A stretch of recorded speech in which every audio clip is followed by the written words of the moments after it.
Hello students, today's class for class 11th chapter 10 कर रहे हैं हम। और 10th में आज जो हम करेंगे स्ट्रेट लाइन करेंगे। 11th क्लास में जो सबसे इंपॉर्टेंट टॉपिक हम मान के चलते हैं मैथमेटिक्स में वो ट्रिग्नोमेट्री और साथ साथ स्ट्रेट लाइन, एंड इसको ही आगे जो है फॉलो जो है आगे इसके और मूव करेंगे हम तो conic section. Very important topic ये तीनों हमारे इसमें, और ये बेस है हमारी 11th क्लास के। आज जो हम स्टार्ट कर रहे हैं बहुत इंपॉर्टेंट टॉपिक कर रहे हैं और वो है स्ट्रेट लाइन। स्पेशली इसका बेस आपको क्लियर होना चाहिए। आप लोगों को पता है कि आपने जो है अलजेब्रा प्लस ज्योमेट्री पढ़ा था,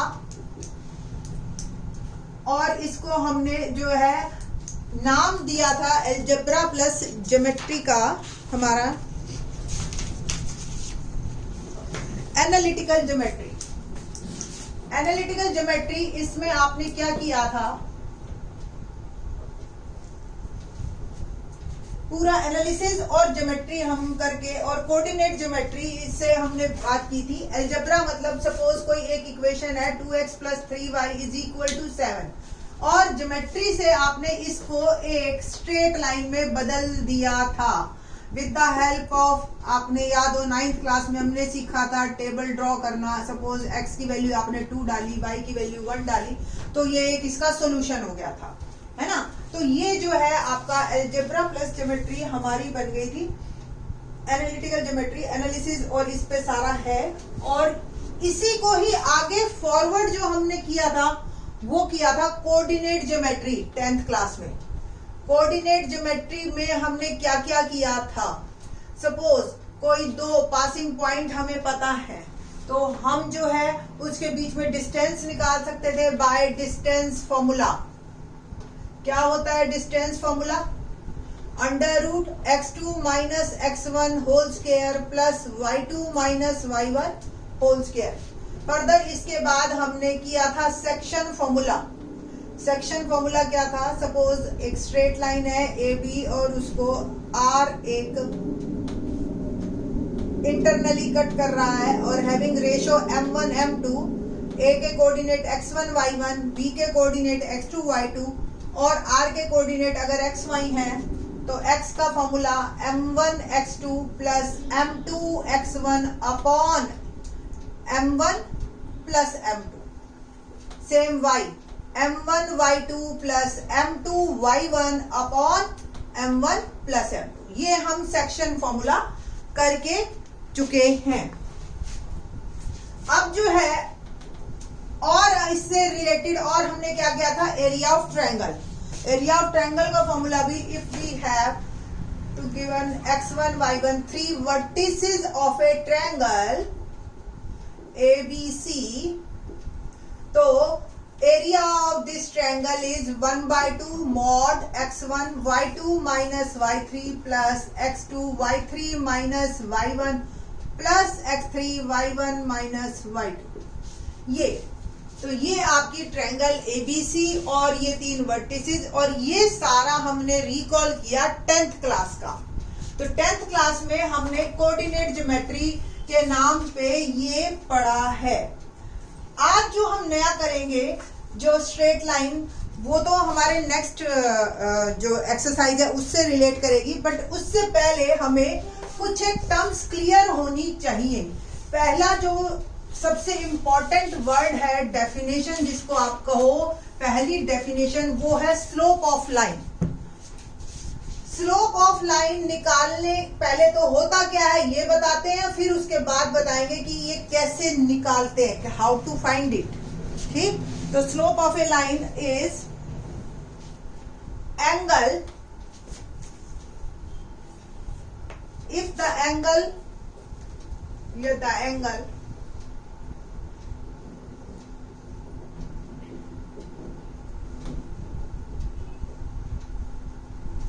theta made by a line with the positive direction of x-axis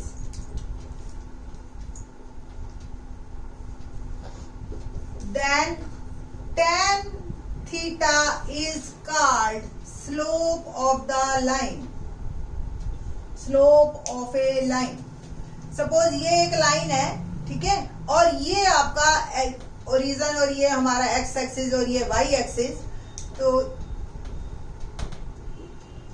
तो positive direction of x axis ये है, ठीक है, ये हमारी लाइन है और ये एंगल बना रही है इसके साथ एक्स एक्सिस की पॉजिटिव डायरेक्शन के साथ, तो इसकी जो tan वैल्यू है वो इसकी स्लोप कहलाती है। और स्लोप को जनरली हम डिनोट करते हैं m से, स्मॉल m, क्या, स्मॉल m।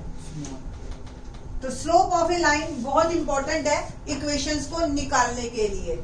और भी कई तरीके हैं हमारे स्लोप को निकालने के। अगर आपको एंगल दे दिया तो tan थीटा वैल्यू हो गई। दूसरा, अगर आपके पास कोई दो पासिंग पॉइंट है x1 y1 और x2 y2, सपोज एक लाइन है और हमें ये पता है कि ये दो पासिंग पॉइंट से वो पास हो रही है, then formula of slope is y2 minus y1 upon x2 minus x2। ठीक, ये नोट कर ले आप साथ साथ। थर्ड, जो इससे रिलेटेड हमारी बात है, if two lines are parallel then their slopes are same.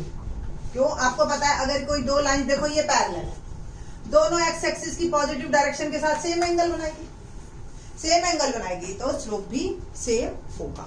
ठीक है, सो अगर सपोज कोई दो लाइंस है having slope m1 m2, then m1 equal to m.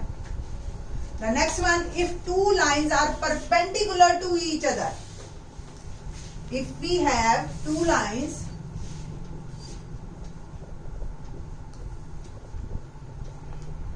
are perpendicular to each other, then product of their slopes is -1.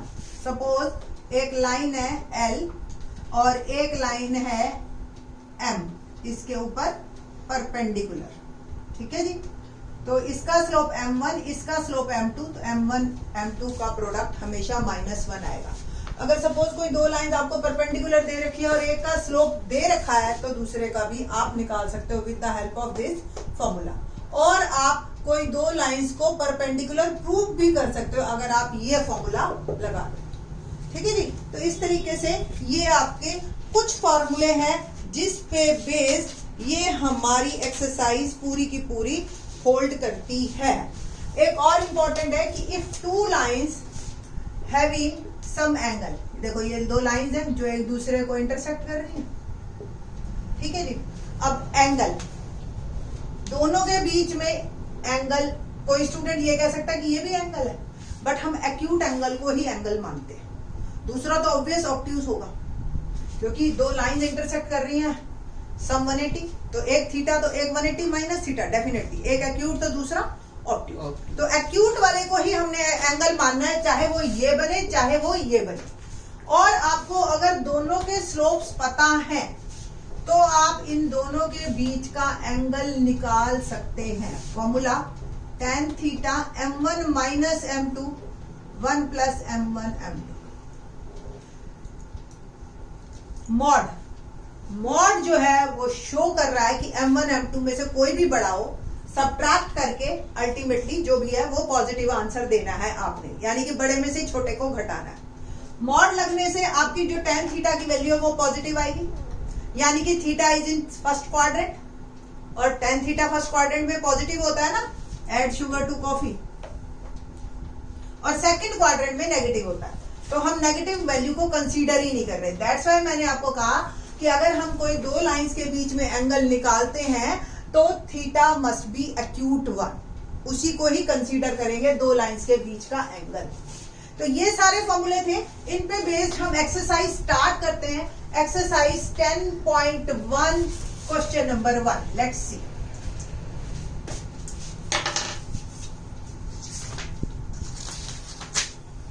Draw a quadrilateral in a Cartesian plane whose vertices are. Also find its area. पहले 5 questions तो आपके बिल्कुल 10th based हैं। जो आप 10th class के बच्चे बड़े आराम से बिना इसके इंट्रोडक्शन के भी कर सकते हैं। तो फर्स्ट ऑफ ऑल हमने कोऑर्डिनेट प्लेन में ये जो है पॉइंट्स ड्रॉ करने हैं 1 2 3 4 -1 -2 -3 -2। ठीक है जी।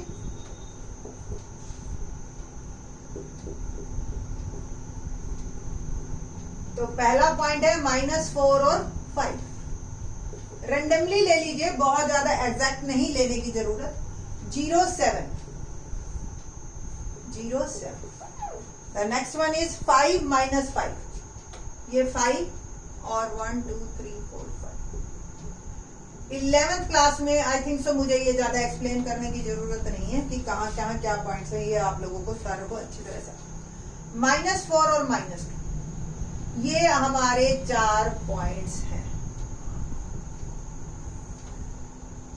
A, B, C और D।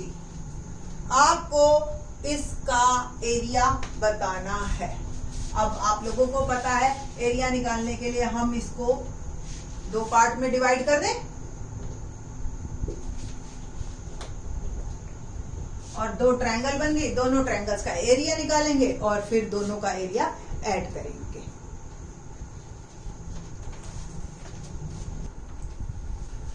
Area of triangle ABD पहले बात करते हैं हम। Area of triangle ABD formula हम लोगों ने 9th 10th क्लास में किया था। क्या फॉर्मूला था?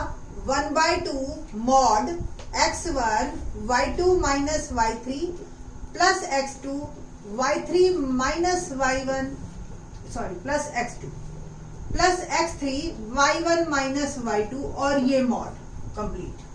नाउ हेयर जो 3 पॉइंट्स है पहले उनको लाइन में लिख लीजिए आप, ताकि आपको ये क्लियर रहे x1 y1 क्या है, x2 y2 और x3 y3, ताकि कोई भी गलती से भी गलती ना हो, जिसको कहते हैं हम 1/2 hair x1 y1 x2 y2 x3 y3। 11th class में बहुत ज्यादा एक्सप्लेन करने की आपको जरूरत नहीं है। तो x1 is -5 y2 minus y3 7 -2 plus 0 y3 minus y1 -2 -5 plus 4 यानी कि माइनस का ही 4 है मेरे पास, और y1 minus y2 5 -7 and this one become more 1/2 -4 और ये हो गया 7 + 2 9। 0 इंटू समथिंग 0 और -4 इंटू -2 और इसका मॉड 1/2 9 4 जा 36 और प्लस 4 2 जा 8। ओके है ना। तो 36 में से 8 गया तो ये आ गया आपके पास -28, बट मॉड लगा हुआ है, दैट्स वाई 28/2 पॉजिटिव हो जाएगा, because we know that area is always positive. 14 square unit ये आ गया एरिया ऑफ ट्रायंगल ABD। मैं इस रिजल्ट को साइड में रख लेती हूँ, क्योंकि आपको भी पता है बाद में जब हम क्वाड्रिलेटरल का एरिया निकालेंगे तब हम इसको ऐड करेंगे। Now the area of triangle BDC formula फिर से आपने यही लिखना है, और अब x1 y1 आपके चेंज हो जाएंगे। 0 7 5 -5 और -4 -2 x1 y1 x2 y2 x3 y3 1/2 x1 0 y2 minus y3, ठीक है जी, plus x2 y3 minus y1 plus x3 यानी कि -4 और y1 माइनस y2 7 -5। ओके, तो 1/2 0 इंटू समथिंग 0, ये हमें सॉल्व करने की जरूरत नहीं है। 5 इंटू 7 और 2 -9 और -4 और 7 + 5 12 और क्या आ गया 1/2 9 5 जा 45 और 12 4 जा 48 और इसको आप ऐड कीजिए तो ये आ गया -8 और 5 13 1 और ये 9 93/2 मॉड। तो मॉड हटते ही ये आपका हो गया पॉजिटिव। ऐसा है, आप लोगों को ऐसा नहीं होता कि हमेशा ही नेगेटिव आए। अगर सपोज हमने इस क्लॉक को ऐसे लिया है x1 y1 x2 y2 x3 y3, आप अगर इसको ऐसे लेते हैं x1 y1 x2 y2 और x3 y3, तो यही आंसर आपका पॉजिटिव हो जाता। तो सिर्फ हमारे क्लॉकवाइज और एंटी क्लॉकवाइज लेने से ही फर्क पड़ता है, इसलिए आप इसको ये मत सोचिए। दैट्स वाई हमने मॉड लगाया कि एरिया शुड बी पॉजिटिव। तो इस पोर्शन का यानी कि इस ट्रायंगल का एरिया मेरा आ गया 93 bye square unit. So now area of quadrilateral, area of quadrilateral ABCD यानी कि area of triangle ABD plus area of triangle BDC 14 plus 93 by 2 LCM 28 plus 93 and it will become 121 by 2 square unit. So that's all my first question, बिल्कुल 10th based था, और आगे भी 2 question हमारे इसी पे बेस्ड है, which we will see in the next lecture. Thanks.